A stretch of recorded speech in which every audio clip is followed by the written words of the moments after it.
एक ऐसा दौर जब भारत के जेलों में इतने लोग बड़े हुए थे कि खुद जेल प्रशासन को समझ नहीं आ रहा था कि नए कैदियों को रखे तो कहाँ। एक ऐसा दौर जब अखबार छपते तो थे लेकिन उनमें आधे पन्ने खाली थे क्योंकि सच लिखने की इजाज़त नहीं थी।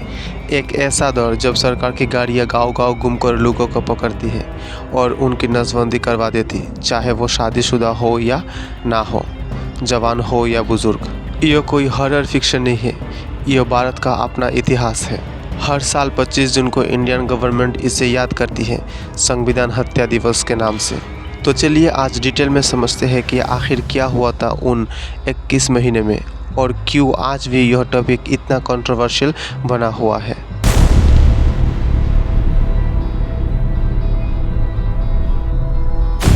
कहानी की शुरू होती है 1971 से। उस साल इंदिरा गांधी ने रायबरेली सीट से चुनाव लड़ा और सामने थे समाजवादी नेता राजनारायण।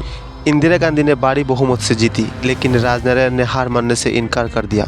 उन्होंने इलाहाबाद हाई कोर्ट में एक याचिका डाल दी जिसमें आरोप लगाया गया कि इंदिरा गांधी ने चुनाव जीतने के लिए सरकारी मशीनरी का गलत इस्तेमाल किया, सरकारी अफसरों को कैंपेन में लगाया, सरकारी खर्च पर रैली करवाया वगैरह वगैरह। सोचिए, एक केस जो हाईकोर्ट में 4 साल तक चला और उसी दौरान इंदिरा गांधी देश की प्रधानमंत्री बनी रही। फिर आया 12 जून 1975 का दिन। जज जगमोहन लाल सिन्हा ने फैसला सुनाया, इंदिरा गांधी दोषी है, उनका चुनाव रद्द और अगले 6 साल तक वो कोई भी चुनावी पद नहीं संभाल सकती। अब जरा सोचिए यह पल, एक सिटिंग प्राइम मिनिस्टर को कोर्ट कह रहे कि आपकी कुर्सी अवैध है। सुप्रीम कोर्ट से तुरंत राहत जरूर मिली, पर शर्त के साथ। इंदिरा गांधी पीएम तो रह सकती थी लेकिन संसद में वोट नहीं डाल सकती थी, मतलब टेक्निकली पीएम पर पावरलेस। और ठीक उसी वक्त दिल्ली के दूसरे कोने एक और तूफान तैयार हो रहा था। बढ़ती महंगाई, बेरोजगारी और करप्शन से देश पहले से ही परेशान था और उसी गुस्से को आवाज़ दे दी एक बुजुर्ग सोशलिस्ट नेता जयप्रकाश नारायण ने, जिन्हें लोग जेपी कहते थे। रामलीला मैदान की एक विशाल रैली में उन्होंने कहा, अब सिर्फ सरकार बदलने से काम नहीं चलेगा, हमें संपूर्ण क्रांति चाहिए। यहाँ एक बात नोट कीजिए, क्रांति शब्द का इस्तेमाल उस दौर में बहुत सेंसिटिव था क्योंकि रूस और चीन में हुई क्रांतियाँ पूरी सत्ता पलट चुकी थी। जब जेपी ने पुलिस और सेना से भी कहा वो गलत आदेश मानने से इनकार करें, तो सरकार के लिए यह सीधा चैलेंज बन गया। एक तरफ कोर्ट का फैसला, दूसरी तरफ से जेपी का आंदोलन। इंदिरा गांधी के लिए मानो यह दो तरफ से घेराबंदी जैसा था और यही से वो फैसला आता है जिसने अगले 21 महीने के लिए भारत की तस्वीर बदल दी। 25 जून 1975 की रात, बिना कैबिनेट की मंजूरी लिए इंदिरा गांधी ने राष्ट्रपति फखरुद्दीन अली अहमद को सिफारिश भेजी और आधी रात को ही आपातकाल घोषणा हो गई। आधार बताया आंतरिक शांति। सुबह जब देश उठा तो पता चला कि रातों रात उसका देश बदल चुका है। आकाशवाणी पर इंदिरा गांधी की जवाब गूंजी, भाइयों और बहनों, राष्ट्रपति जी ने आपातकाल की घोषणा की है। इससे आतंकित होने का कोई कारण नहीं है। आप सभी गहरे और व्यापक षड्यंत्र से अवगत होंगे जो उस समय से रचा जा रहा है। लेकिन घबराने की वजह बहुत थी। उस रात जयप्रकाश नारायण, मोरारजी देसाई, अटल बिहारी वाजपेयी, लाल कृष्ण आडवाणी समेत विपक्ष से लगभग हर बड़े नेता उनके घर से उठाकर जेल भेज दिया गया, बिना किसी आरोप के, बिना किसी मुकदमे के, सीधा मीसा कानून के तहत। प्रेस पर सबसे पहला वार हुआ। दिल्ली के अखबारों के दफ्तरों की बिजली काट दी गई। अगले दिन से हर अखबार सरकारी मंजूरी के बाद ही छप सकती थी। कुछ अखबारों ने विरोध का अनोखा तरीका निकाला, अपने एडिटोरियल का कॉलम पूरी तरह खाली छाप दिया। बिना एक शब्द लिखे वो खामोशी अपने आप में एक बयान बन गई। आपातकाल के दौरान करीब 1.25 लाख लोगों को बिना ट्रायल के जेल डाल दिया गया। सिर्फ बड़े नेता ही नहीं, पत्रकार, trader union worker, student leader सब शामिल थे। नेहरू मेमोरियल लाइब्रेरी में दर्ज कोई अकाउंट्स बताते हैं कि जेलों में कैदियों के साथ बेहद क्रूर बर्ताव किया गया। बिजली के झटके, ठंडे फर्श पर सुलाना, दिनों तक उल्टा लटकाना, यह सब उन लोगों के साथ हो रहा था जो ना तो अपराधी थे, ना ही किसी मुकदमे में दोषी साबित हुए थे, बस सरकार की नीतियों के खिलाफ बोला था। साउथ की मशहूर एक्टर स्नेहलता रेड्डी का किस्सा भी बेहद दर्दनाक है। इमरजेंसी का विरोध करने पर उन्हें जेल में डाला गया जबकि वो अस्थमा की मरीज थे। जेल के भीतर उनकी हालत बिगड़ती गई और पैरोल पर छूटने के सिर्फ 5 दिनों के बाद ही उनका निधन हो गया।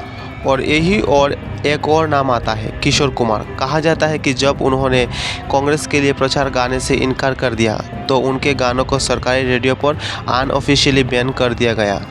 अब बात करते हैं इमरजेंसी के सबसे विवादित अध्याय की, जबरन नसबंदी अभियान। समझने वाली बात यह है कि भारत में जनसंख्या नियंत्रण की योजना 1950 के दशक से ही चल रही थी और भारत दुनिया का पहला देश था जिन्होंने नेशनल फैमिली प्लानिंग स्कीम शुरू की। मकसद गलत नहीं था, तेज़ी से बढ़ती आबादी को लेकर चिंता सही थी, लेकिन इमरजेंसी के दौरान इस स्कीम का जिस तरह से इस्तेमाल हुआ वो बेहद विवादित रहा। कई राज्यों में सरकारी कर्मचारियों को नसबंदी की टारगेट दिए गए, यानी एक तय संख्या पूरी करनी ही थी और टारगेट पूरा करने के चक्कर में कई जगह पर लोगों को ज़बरदस्ती पकड़कर शिविरों में ले जाया गया, बिना यह देखे कि वो शादीशुदा है या नहीं या उनकी उम्र क्या है। महाराष्ट्र के वर्षी इलाके में एक मामला काफ़ी चर्चित है, जहां एक नगर में सरकारी कर्मचारी को 10 दिनों में हज़ारों नसबंदी करने का टारगेट दिया गया था। जब शुरुआती दिनों में लोग नहीं आए तो गाड़ियां सड़कों में घूमने लगी और लोगों को उठाकर सीधे शिविरों में ले जाया गया। अंदाज़ा लगाया जाता है कि इस पूरे अभियान में करीब 60 लाख लोगों की नसबंदी हुई। कई जगह अनहाइजीनिक कंडीशन से हुई सर्जरी की वजह से इन्फेक्शन और यहाँ तक मौत भी हुई। उत्तर प्रदेश के एक गांव में तो नसबंदी को लेकर बड़की भीड़ पर पुलिस फायरिंग में कई लोगों की जान भी चली गई। और यह अभियान जिस जगह सबसे ज़्यादा विवादित बना वो था दिल्ली का तुर्कमान गेट इलाका। तुर्कमान गेट मुस्लिम मेजॉरिटी इलाका था। वहाँ बुलडोजर से लोगों के घर को गिराया जाने लगा। साथ ही नसबंदी अभियान जोरों पर था। स्थानीय लोगों में गुस्सा बढ़ता गया और जब उन्होंने विरोध किया तो पुलिस ने लाठीचार्ज और फायरिंग की। मरने वालों की संख्या को लेकर आज भी अलग अलग दावे हैं, लेकिन ऐसा कहा जाता है कि यह इमरजेंसी के दौर की सबसे खूनी घटनाओं में से एक थी। और दिलचस्प की बात यह है कि उस वक्त दिल्ली में ढेरों अखबार और मीडिया हाउस मौजूद थे, फिर भी इस घटना को व्यापक कवरेज नहीं मिली। वजह साफ थी, सेंसरशिप हर खबर सरकार की मंजूरी से गुजर कर ही छाप सकती थी। अब सवाल उठता है, बिना किसी सैन्य तख्तापलट के इतने बड़े देश पर कड़ा कंट्रोल कैसे बना रहा? इसका जवाब है संविधान संशोधन। अगस्त 1975 में 39वां संविधान संशोधन पास हुआ, जिसने राष्ट्रपति, उपराष्ट्रपति, प्रधानमंत्री और स्पीकर से चुनाव से जुड़े मामलों को अदालत के दायरे से बाहर कर दिया। यानी अब कोर्ट इंदिरा गांधी के चुनाव को चुनौती ही नहीं दे सकती थी। फिर आया 42वां संशोधन, जिसे कई लोग मिनी संविधान भी कहते हैं। इसने केंद्र सरकार को राज्य के कानून पलटने की ताकत दे दी, न्यायिक समीक्षा को सीमित किया और सबसे अहम मौलिक अधिकारों को ही सीमित कर दिया। जीवन और स्वतंत्रता का अधिकार, संविधान उपचार का अधिकार, सब कुछ आपातकाल के दौरान निलंबित हो गया। जनवरी 1977 में अचानक इंदिरा गांधी ने चुनाव करवाने की ऐलान कर दिया। कारण को लेकर आज भी बहस होती है। कुछ मानते हैं कि उन्हें अपनी छवि पर भरोसा था और कुछ कहते हैं कि अंतर्राष्ट्रीय दबाव था।